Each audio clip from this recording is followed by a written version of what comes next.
Hello friends, welcome back to another video. ఇవాళైతే పట్టసీమ వెళ్దామని decide అయ్యాము. ఆ గుడి స్పెషాలిటీ వచ్చేసి అది గోదావరి మధ్యలో ఉంటుంది. నేనైతే ఎప్పుడు వెళ్ళలేదు, సరే వెళ్దామని డిసైడ్ అయ్యారు. బైక్ మీద వెళ్దాం సరదాగా ఉంటుంది లేరా అని అంటే, ఎందుకు లేరా కార్లో వెళ్ళిపోదాం అన్నారు. Okay, let start our trip అని చెప్పి బాబ్ సాంగ్స్ తో అయితే స్టార్ట్ చేసాము. ఆల్మోస్ట్ పట్టిసీమ దగ్గరికి అయితే వచ్చేసాము. ఇంకా 12 కిలోమీటర్ల దూరం అయితే ఉంది. ట్రాఫిక్ అయితే ఘోరంగా ఉంది. ఇట్టాడు కదా అవుద్దని అన్నిసార్లు అడిగారు.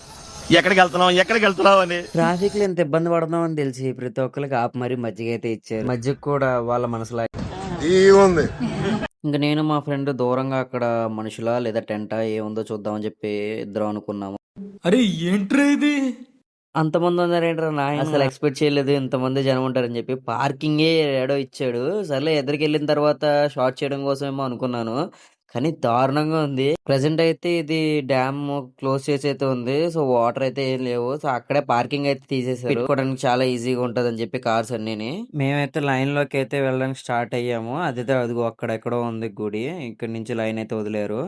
పడవలు ఒక్కొక్క పడవ పెట్టడం కన్నా సింపుల్ గా మొత్తం పడవలన్నీ సింగిల్ చేసేసి ఒక రోడ్ కింద చేసేసారు. లోపలికి వెళ్ళిన తర్వాత అంతమంది జనాన్ని అయితే నేను ఎప్పుడు చూడలేదు.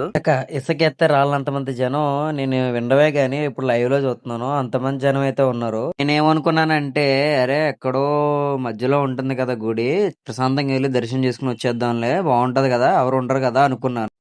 దైవభక్తి ఉంటే ఎక్కడ దాకైనా వస్తారు జనాలు. ఇక్కడ ఏదో ఉంది అడ్డు ఉందని, అక్కడ ఏదో అడ్డు ఉందని చెప్పి మానరు. అందుకని అమర్నాథ్ యాత్రలైన ఎంత బాగా వెళ్తున్నారంటే కారణం ఆ దైవభక్తే. మొత్తానికి మేమైతే దర్శనం చేసుకున్నాము. దర్శనం చేసుకుని బయటకి అయితే వచ్చేసాము. ఆ దేవుని చూడగానే ఇప్పటి వరకు పట్టిన కష్టం అంతా మర్చిపోయాము. ఫ్రెండ్స్, పాతకాల ఎద్దుల బండి. నేనైతే నిజంగా చాలా షాక్ అయ్యాను, ఇలాంటి ఎద్దుల బండి ఇంకా నడుపుతున్నారని చెప్పి. సేమ్ 90s వైబ్స్ అయితే వచ్చాయి నాకైతే. ప్లేస్ కి రాగానే చాలా ఆశ్చర్యం వేసింది. ఎందుకంటే పాతకాలపు ఎద్దుల బండిని తీసుకురావడం, దాని మీద సామాన్లు వేసుకుని వీళ్ళు ఇక్కడికి వచ్చి వ్యాపారం చేసుకోవడం, ఇలా ఒక గోదావరి మధ్యలో వ్యాపారాలు చేయడం అనేది చాలా బాగా అనిపించింది నాకు. ఒకటి రెండు మూడు ఎమక కింద ఎక్కి ఇలా మట్టి నెత్తి మీద ఆగలగా మరి కొద్దిగా రా, మొత్తం దిగు, ఆగిపో అక్కడే. గోదావరి మధ్యలో జాతర, సన్సెట్ అవ్వడం చాలా డిఫరెంట్ ఎక్స్పీరియన్స్ ఇదైతే.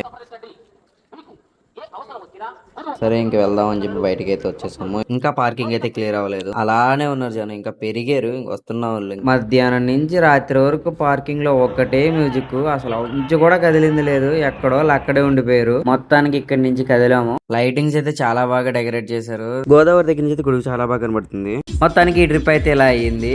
నెక్స్ట్ వీడియోలో మళ్ళీ కలుద్దాం. ఉంటాను ఫ్రెండ్స్, బాయ్. ఇసుకెత్తే రాళ్ళంతమంది జనం నేను వినడమే గానీ ఇప్పుడు లైవ్ లో చూస్తున్నాను. అంతమంది జనం అయితే ఉన్నారు.